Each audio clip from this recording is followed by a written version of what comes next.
habléis de aquel grande amor que en el Calvario Dios nos mostró. Quiero que habléis del buen Salvador, habladme más de Cristo. Quiero escuchar la historia fiel de mi Jesús, mi Salvador. Siempre quiero vivir tan solo por Él.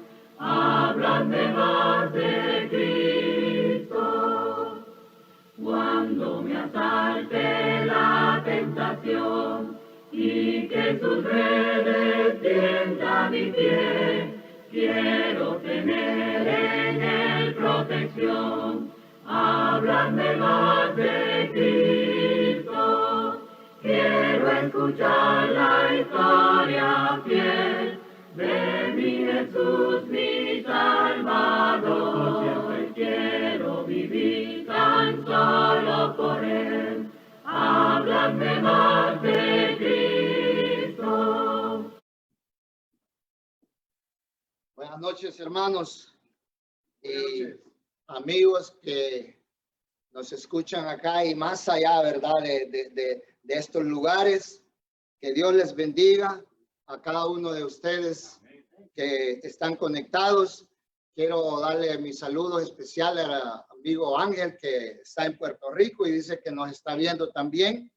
Y todo se lo debemos a Cristo. A Él se lo debemos. En esta tarde, en esta noche, quiero comenzar meditando un texto.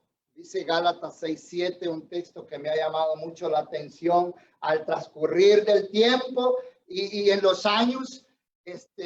Realmente uno de 20 a 30 años habla de un modo y ya cuando llega a 50 ve la vida de otro modo.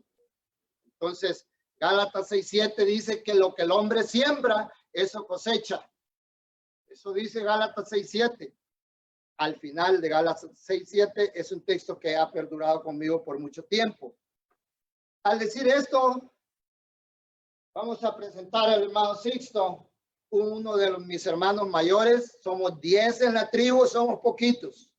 No somos muchos, somos 10. Solo somos 10.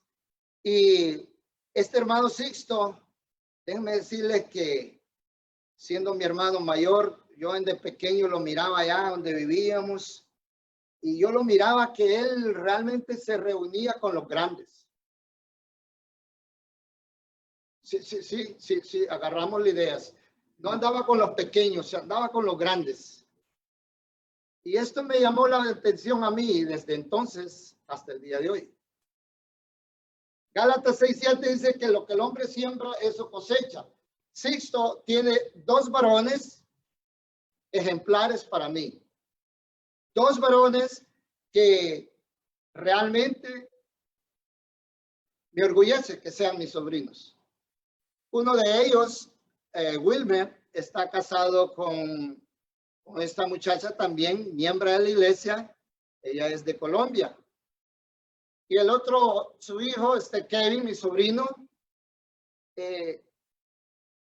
realmente ha sido también él una gran bendición para mi hermano. Le acaban de dar un trabajo a él en Abilene, Texas, en la universidad. Son 2 varones que él los sembró y él los ha visto crecer, y por lo cual yo creo que Sixto se siente orgulloso de sus hijos. Al pasar el tiempo, en el año 80 y algo, estábamos en Westbury y Sixto trabajó como líder del transporte en el Ministerio del Transporte. Y déjeme decirle, ¿qué momentos? Porque no vuelven. Yo no creo que vuelvan. ¿Ok? Son especiales, hermano. Esos momentos en los cuales vivíamos y trabajábamos. He was my boss. Él era mi jefe, Sixto Rivera. Y hermanos, a veces me daban unos buses tan lejos, tan largos, hermano. Tremendos los buses como de escuela. Y dicen que yo me llevaba luces y me llevaba todo. Stop sign, dicen que todo lo tiraba yo. Créale usted a esas personas, yo no sé. Pero hermano, lo que yo quiero decirles es que se hacía la obra del Señor. la obra del Señor se hacía. Sixto Rivera trabajaba duro como ministerio del transporte, porque hoy todos tienen carro, ustedes hermanos son millonarios, ¿verdad? Entonces, pero en ese entonces estábamos hablando de otra época. Sixto Rivera lo conozco también como ese hombre que tenía uno grande al par de él también. Se llama nuestro hermano Ed Wells, que él ya falleció. Hermano Ed Wells tenía un gran corazón que el que no lo conoció, pues no sabe de lo que hablamos. Este hermano gringo tenía un corazón y con Sixto siempre anduvo con él y lo motivaba y lo ayudaba en todo. Entonces, hermanos, Sixto Rivera fue un hombre que siempre, dije yo, siempre andaba con los grandes. Alguien que motivaba, alguien que daba ánimo. Esto nos dice algo. Yo quiero dejarle el tiempo a mi hermano Sixto Rivera que él predique la palabra. Gracias, mi hermano Edil. Pues anduve con los grandes, pero hoy les quiero hablar de andar con los pequeños. Así es que vamos a ver cómo funciona esto. Gracias de nuevo, Iglesia Nueva Visión. Que la presencia de Dios esté marchando bien con ustedes. Me da gusto reconectar y verles, estar aquí comunicando un poco más de la palabra de Dios. Ayer les hablé de la invitación de Jehová a la fiesta en el desierto, allá estar en el Sinaí, a salir de Egipto, a estar en un lugar que no era hospitalario, pero sí era el lugar adecuado, necesario para la transformación. Sin embargo, sabemos que muchos de los que salieron al desierto no lograron la transformación y no entraron en la tierra prometida, en Canaán. En nuestra invitación que tenemos de Cristo a salir al desierto, nuestro turno es hoy, Cristo nos invita a una transformación. Somos la generación en turno invitados a buscar renovación, formación espiritual. Cabe hacer la pregunta, ¿lo estamos logrando? Para contestar esta pregunta es necesario hacernos otra pregunta. ¿Quiénes son los que logran la transformación en el desierto? El Salmo 23 toma protagonismo dentro de los salmos entre los cristianos. Así como dentro de las confesiones del apóstol Pablo, toma protagonismo su declaración de todo lo puedo en Cristo que me fortalece. Para la mayoría de los cristianos y aún gente que no lo es, estos versículos son también un tanto conocidos. Nuestras mentes saben de ellos. Los sabemos, los citamos con frecuencia. Pero la pregunta, ¿creemos lo mismo que David, que Jehová es nuestro pastor? Podemos declarar como Pablo diciendo, todo lo puedo en Cristo que me fortalece. Dice el dicho, entre el dicho y el hecho hay mucho trecho. La prueba nos llega cuando una enfermedad grave toma control de nosotros. Un accidente cambia nuestra rutina y ritmo de vida. Cuando llegó esta pandemia, mi agenda cambió. Varios viajes quedaron suspendidos, cancelados. Y los planes para este año han cambiado. Cuando llegó la cuarentena, me retiré por un par de semanas a una casa de campo de un hermano. Allí estuve tratando de entender lo que pasaba, tratando de encontrarme conmigo mismo. Allí estuve aislado, en silencio, sin gente a mi alrededor. De allí conectaba, si es cierto, con el mundo que he conectado. Pero este aislamiento me golpeó. Estar aislado no ha sido mi normalidad durante 4 décadas. Durante estos años he vivido y convivido con la iglesia.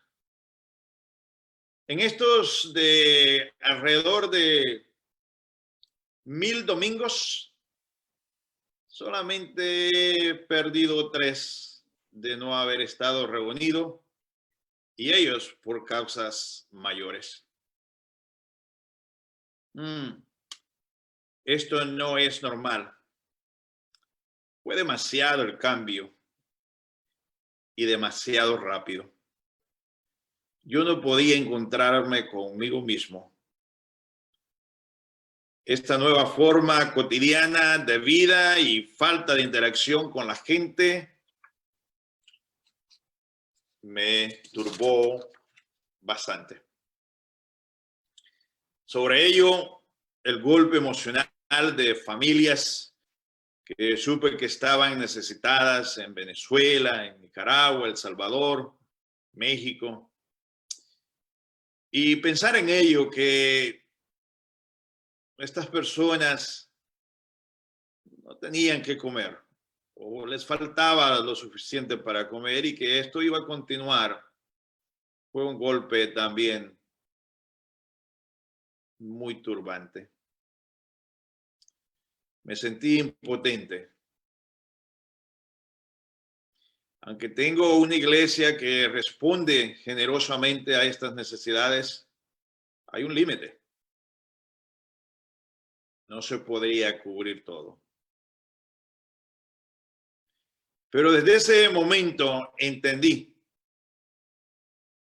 que debía orar por mí, por mi familia, por la iglesia, para ver la mano de Dios en esta pandemia.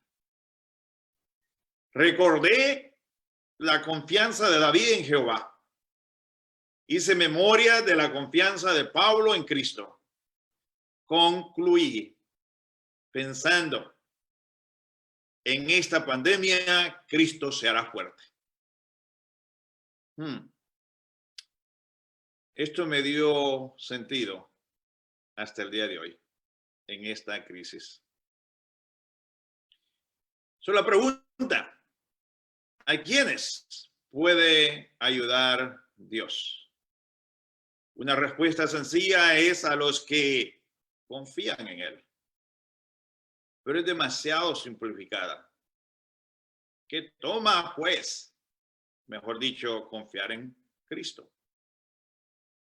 Leerlo, saberlo, saber que Jehová es nuestro pastor, saber que todo lo puedo en Cristo, no suficiente.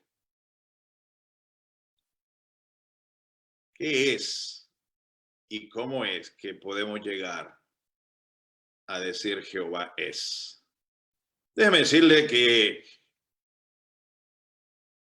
al meditar unos meses atrás en el Salmo 23 y ver ese inicio, Jehová es. Pensé en lo que Dios le dice a Moisés. Dile al faraón que yo soy el que soy. Qué bien, qué buena explicación de quién es, ¿no? Entonces, Salmo 23 comienza Jehová es. Y lo podemos dejar simplemente de ese tamaño. Jehová es. Jehová es Jehová. Jehová es. O podemos completar la oración. Jehová es mi pastor, como lo dice David. O dejarla en blanco. Jehová es. ¿Qué sucede si la dejamos en blanco? Bien. Para ello, pues, meditemos un poco hoy. Dios se complace con la gente que se da cuenta que necesita de Él. Esto implica la gente que se da cuenta, reconoce que es débil. Por lo cual,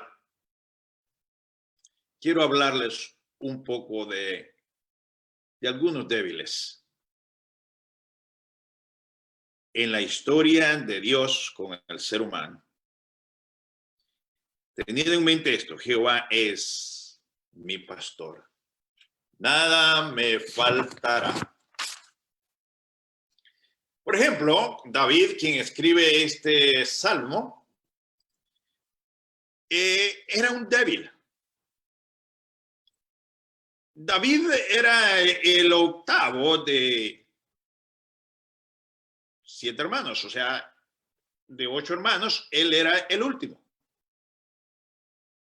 ¿Qué posibilidades tenía David de llegar a hacer algo en la familia si era el último? Esto ponía a David como el único que ya no podía decirle a alguien más, ve, cuida las ovejas. Él tenía que hacerlo.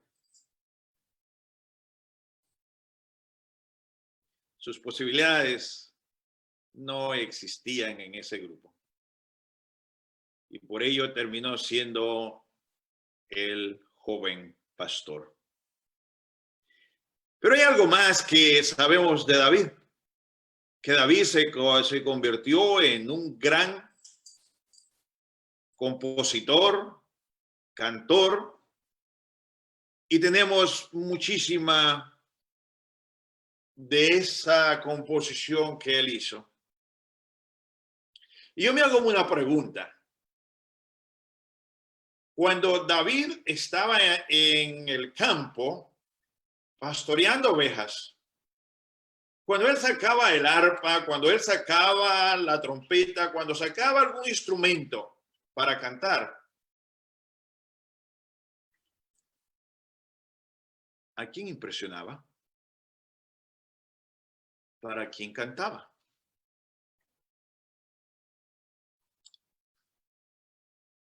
Una vez, unos años atrás,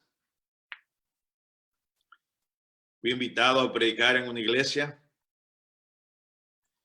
y el director de himnos me dijo, yo voy a cantar estas alabanzas para tener la audiencia lista para tu mensaje. Yo me quedé pensando,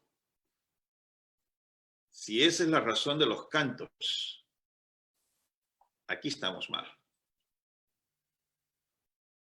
No vamos a cantar para impresionar o para preparar personas, que no debe ser el canto para alabar a Dios.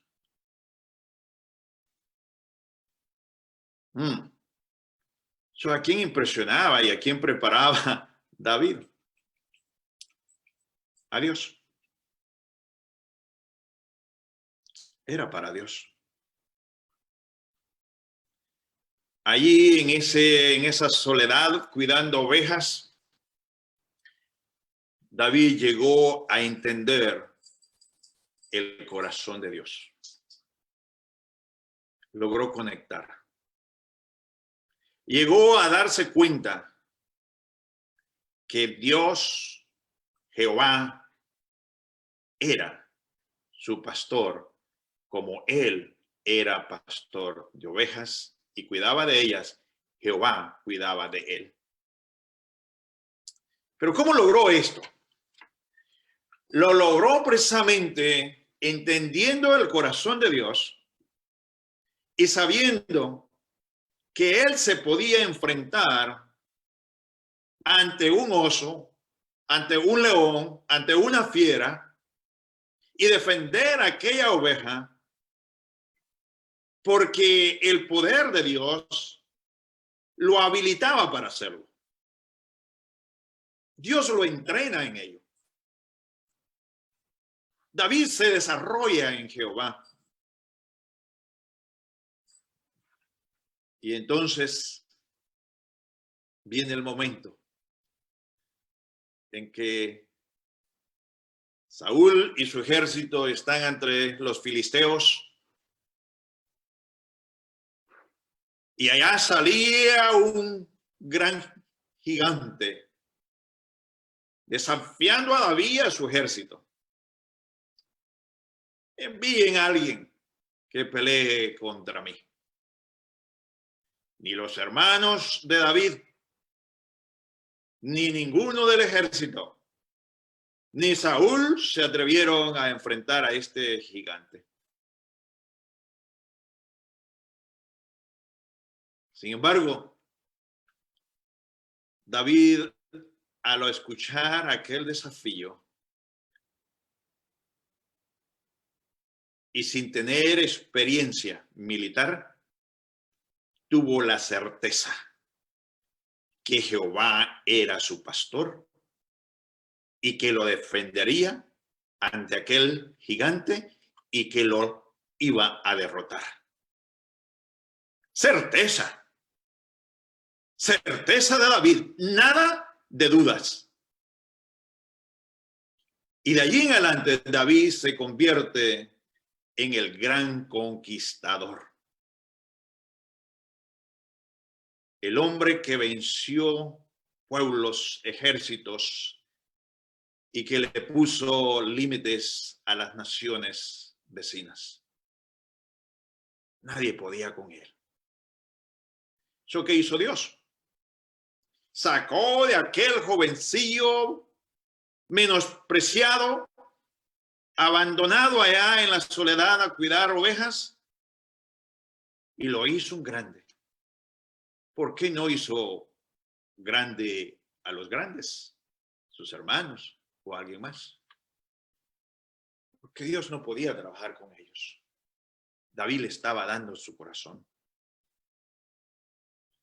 ¿Qué hace a Dios feliz? Que conozcamos su corazón. Y David lo sabía. Sabía cómo complacer a Dios. En el Nuevo Testamento tenemos a un hombre que jamás podía subir a Jerusalén y ser parte del Sanedrín, ser parte del liderazgo de Jerusalén. No podía.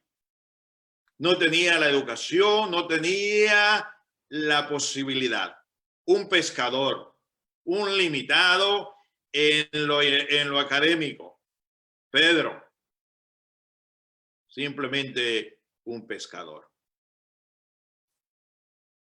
En realidad, un hombre fluctuante, un hombre acobardado también muchas veces ante la muerte. ¿Qué posibilidades tenía este hombre? Pero déjame decirle algo que veo en común entre David y Pedro. Pedro, en una madrugada, en una de esas noches sobre el mar, en uno de esos momentos de viento, de olas altas. Todos los discípulos y él estaban asustados. Y de presto vieron caminar a alguien sobre el agua. Y Cristo les habla y les dice, no tengan miedo, soy yo. Pedro le dice, si tú eres, invítame a ir contigo y caminar sobre el agua. ¡Qué atrevimiento! Está desafiando la naturaleza. Está desafiando las mismas olas. Está desafiando a un supergigante. ¿Se parece a David? ¿Qué de los hermanos de David? Quedaron a ver en qué momento le cortaban la cabeza a David. ¿Qué de los otros discípulos? Se quedaron dentro de la barca. Y hoy nosotros podemos hablar muchísimo de la falta de fe de Pedro. Pero ¿por qué no hablar de los cobardes que se quedaron en la barca? El que no se atreve, no hay nada de que se le acuse. No pone en riesgo nada. David y Pedro no son de esas personas. ¿Qué hizo Dios con David? Lo llevó a ser rey de reyes en Israel. ¿Qué hizo de Pedro? Un gran apóstol. Una comunidad de fe en nuestro entorno lo llama en realidad que llegó a ser el primer papa. ¿Eso qué hace Dios? ¿Y cómo Dios se convierte pastor? Así como una oveja indefensa que necesita de un pastor, Dios espera que usted le diga, no puedo, sé mi pastor. Déjeme darle otra dimensión de cómo Dios trabaja y quiénes son los que logran transformación. Y cómo Dios avergüenza. Y si nos descuidamos a nosotros mismos. A veces decimos, no puedo, no sé, un día, quizás, tal vez, después, ¿cierto? Y vivimos acobardados dentro de una barca y nos reímos de Pedro, que se hundió. Aquí le va. Rahab. De prostituta a madre en la genealogía de la madre de las madres en la... Rahab de prostituta a ser una de las madres en la genealogía de donde Cristo Jesús vino. ¿Qué le parece? No solamente eso, ni siquiera era hebrea. Es extranjera. ¿Y qué reputación? ¿Y qué puedo decir de Ruth? Que la mueve de la idolatría moabita a ser también madre en la genealogía de la cual vino Jesús. ¿Por qué Dios está usando a Rahab y a Ruth? ¿Que no hay hebreas de las cuales también pueda venir Jesús? Claro que lo vieron, pero ¿por qué estas dos mujeres? Porque Dios trabaja con lo vil para avergonzar a aquellos que no creen. Los fuertes. Le voy a traer otra extranjera a su memoria. Jael, una extranjera del pueblo ceneo, quien mata al comandante del ejército cananeo, quien tuvo la habilidad y el coraje de tomar una estaca y penetrársela en su cabeza. 3 extranjeras, 3 valientes. ¿Qué nos está enseñando Dios? No te creas mucho. Yo puedo levantar de un débil un fuerte. Si tú te crees, te quedarás viendo solamente. Aquí le va otra persona, otra mujer. Nosotros en la iglesia de Cristo como que hemos relegado demasiado a las mujeres, no Dios.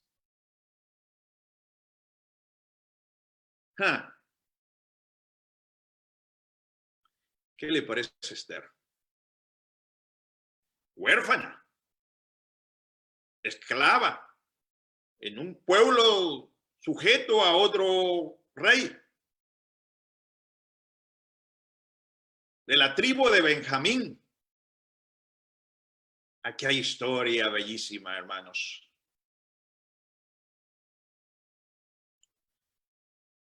Amán es un enemigo del pueblo. Y Amán ha determinado terminar con los hebreos. Y ha logrado la firma irrefutable, incambiable del rey.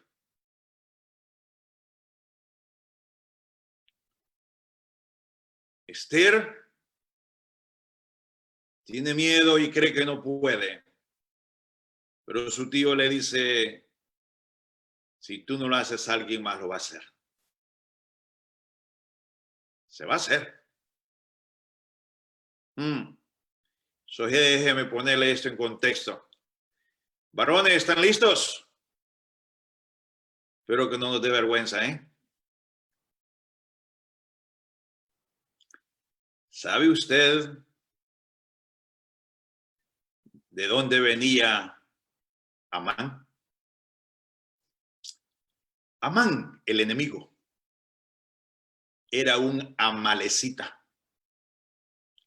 ¿Y quiénes eran los amalecitas?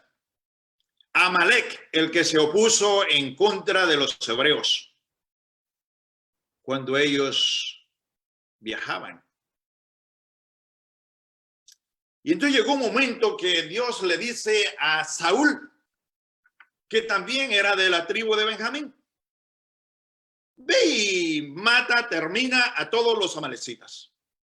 No perdones ni siquiera uno, ni el más viejo ni el más joven. Destruye todo. Y Saúl fue y conquistó. Sí, venció. Pero no destruyó todo. Ni tampoco destruyó al rey.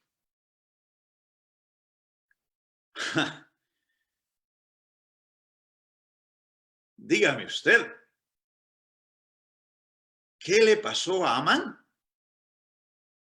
Terminó colgado en su propia horca. ¿Quién lo ejecutó prácticamente? ¿Quién lo llevó a la muerte? Una mujer. Una mujer terminó el trabajo que un hombre no había terminado.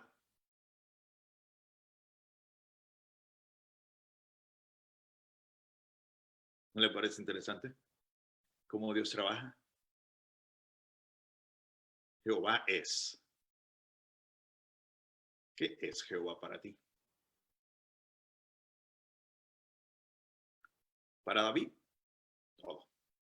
Nada me faltará. ¿Qué es Cristo para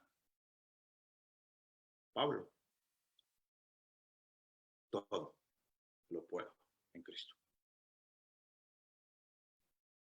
¿Quiénes son, pues, los que llegan a confiar en Dios? Vea este texto que le leeré y luego le doy la cita. Porque lo insensato de Dios es más sabio que los hombres, y lo débil de Dios es más fuerte que los hombres. Pues mirad, hermanos, vuestra vocación, que no seáis muchos sabios según la carne, ni muchos poderosos, ni muchos nobles, sino que lo necio del mundo escogió Dios para avergonzar a los sabios. Repito para usted, sino que lo necio del mundo escogió Dios para avergonzar a los sabios, y lo débil del mundo escogió Dios para avergonzar a lo fuerte. Qué vergüenza para Saúl que lo que él no pudo hacer, una mujer, lo hizo. ¿Cuántas veces quizás no hemos nosotros como hombres fallado también, acobardados? Y la mujer saliendo.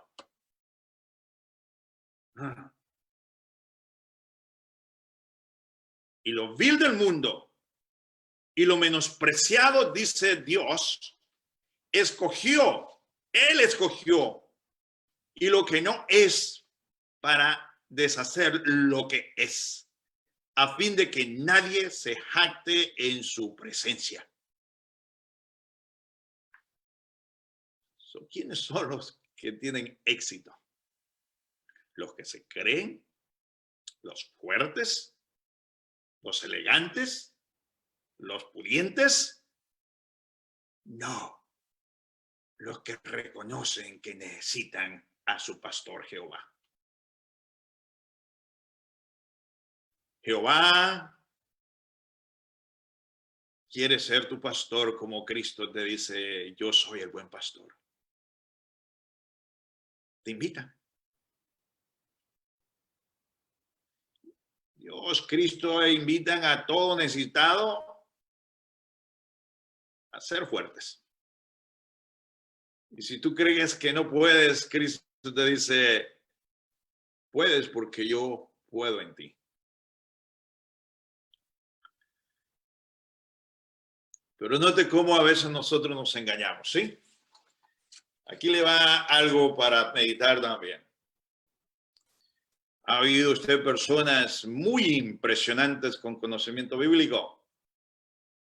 Existen por todos lados. ¿Sí? Están por todos lados. ¿Qué tanto han logrado? No mucho. ¿Por qué? Porque simplemente han igualado al diablo.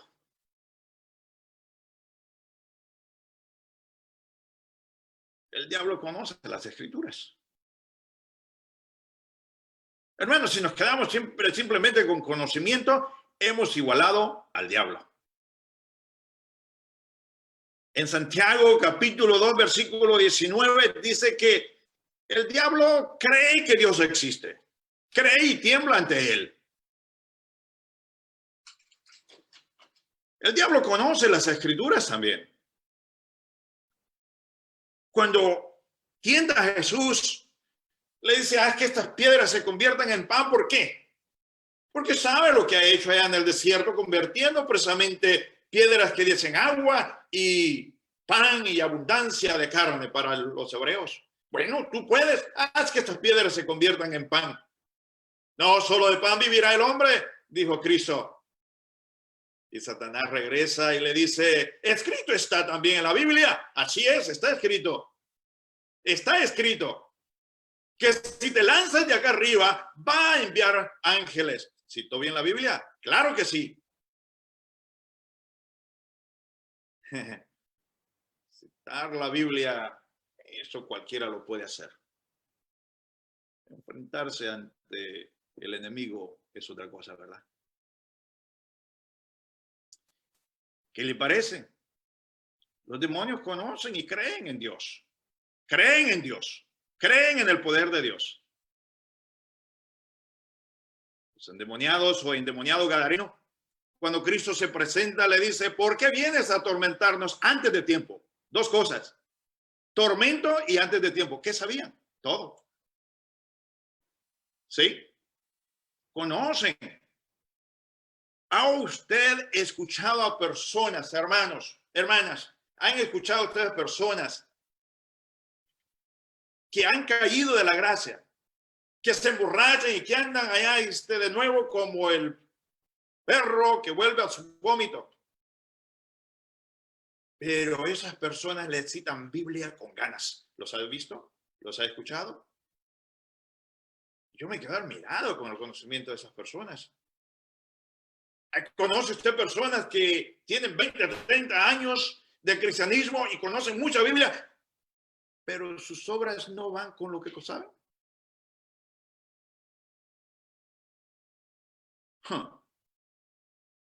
¿Estaremos solamente igualando al diablo?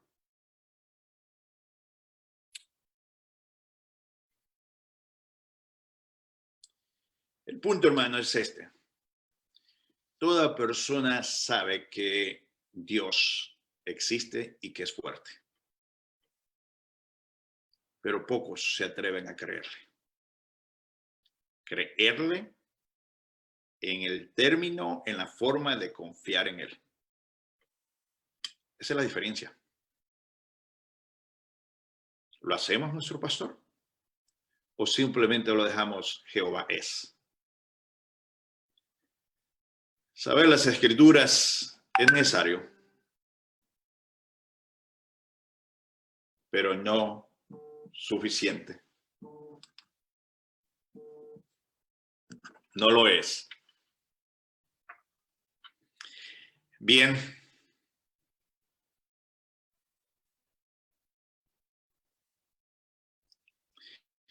¿Qué hace Dios, pues? Toma a la persona que se siente necesitada él y la hace un grande. Eso es lo que hace Dios. ¿Quiénes son derrotados? Aquí le va una lista rápida.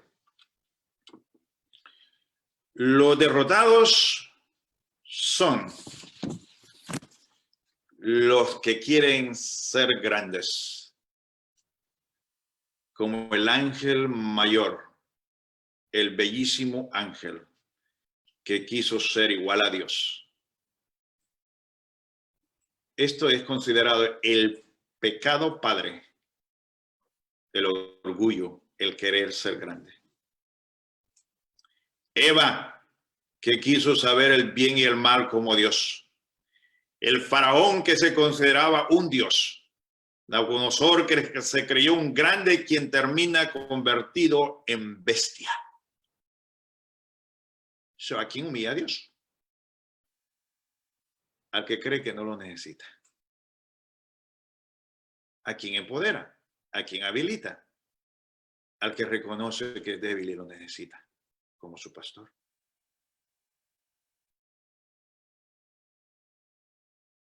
Note esto. ¿Hay pánico en estos días? Sí, ¿verdad? Hay mucho pánico en esos días. Y es momento que como cristianos, como iglesia, creamos y digamos, Jehová es mi pastor.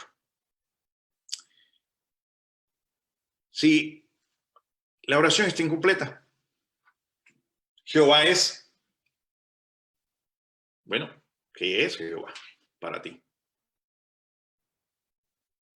Si tú dejas, hermano, vacío, en blanco ese espacio y no la completas, ¿qué va a pasar?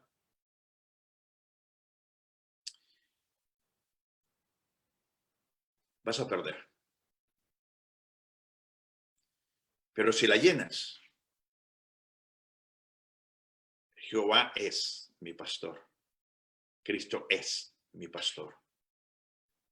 Entonces, serás un guerrero, una guerrera.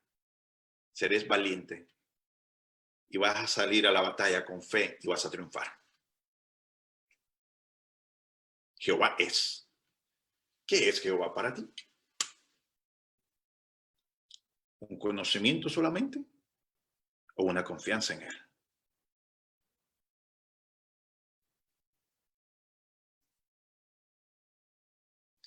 Jehová es conocido por el enemigo y por los que lo siguen. Piense usted, ¿por qué los ateos están tan interesados en probar que Dios no existe? Oiga, evítese el tiempo. Si no existe, no se preocupe. Porque están preocupados. Porque quisiesen que no existiese. Pero nosotros, ¿qué? Hay una historia aquí en uno de los estados aquí centrales de Estados Unidos que se practica la ley seca. No bebidas alcohólicas, ventas. Al menos no a cierta distancia de ciertos lugares. Y entonces alguien puso precisamente una licorería cerca de una iglesia. Y entonces los cristianos de esa iglesia empezaron a orar literalmente porque esa licorería se quemase. Así determinados ellos. Y no lo va a creer usted que sí se quema. Se quemó la licorería.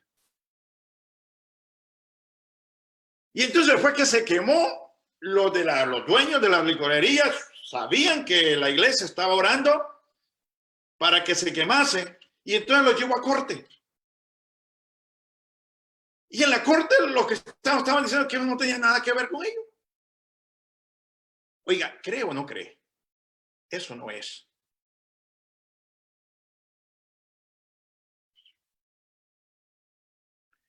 Necesitamos, hermanos, creer de veras, creer. Tiempo atrás estábamos orando por una persona enferma con cáncer.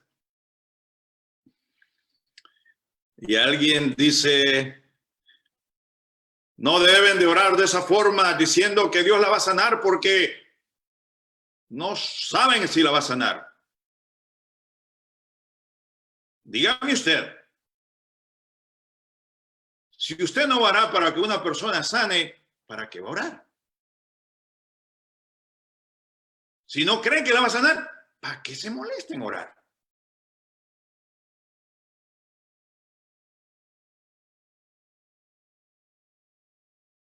Y es bien común esto.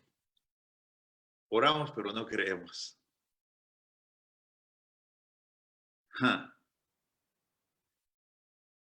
Jehová quiere ser fuerte en ti. Así es. Pues nosotros queremos ser fuertes por nuestras propias fuerzas. Fíjese lo que Dios hace con Adán. Adán y Eva. Los puso ahí en el jardín y no tienen que construir nada. No tienen que construir una casa, ni dos, ni tres, ni hacerla grande, absolutamente nada de eso. Ellos tienen un solo fin: caminar con Dios. Pero hermanos, una vez que salieron de ahí, del jardín del Edén, su descendencia, ¿qué fue lo que quiso hacer? Hacer nombre. Levantaron una torre. Sí. ¿Sabe de qué descendencia? Eran estos que hicieron esta torre. De uno de los 3 hijos de Noé, ¿cierto? Al menos ahí estamos de acuerdo, ¿cierto? Pero fue de aquel que vio y de alguna forma se burló de su padre, de su desnudez. ¿Sabe usted, por otro lado, a quién se llevó Dios durante tiempo antes a ello sin ver muerte? A Enoc.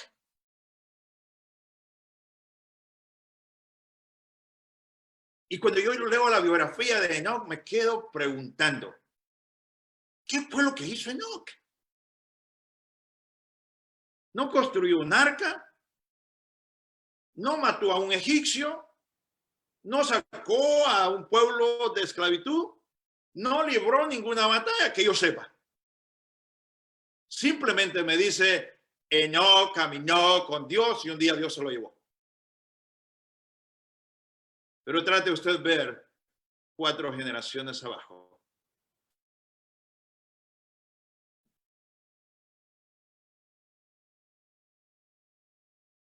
Noé,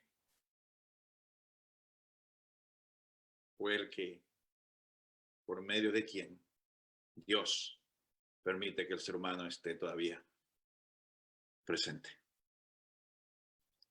Eso que es lo más grande que podemos hacer, hermanos, es reconocer que Jehová es mi pastor y caminar con él. Y entonces Dios hará contigo maravillas, o las hará con tu hijo, con tu nieto, con tu bisnieto. No importa cuándo. Lo que importa es que camines con Dios. Jehová tiene dos opciones. Hermano, hermana, por mucho que hayas crecido en Cristo Jesús, todavía hay espacio para que sigas creciendo en el fuego de Cristo Jesús y ver maravillas que Dios haga a través de ti.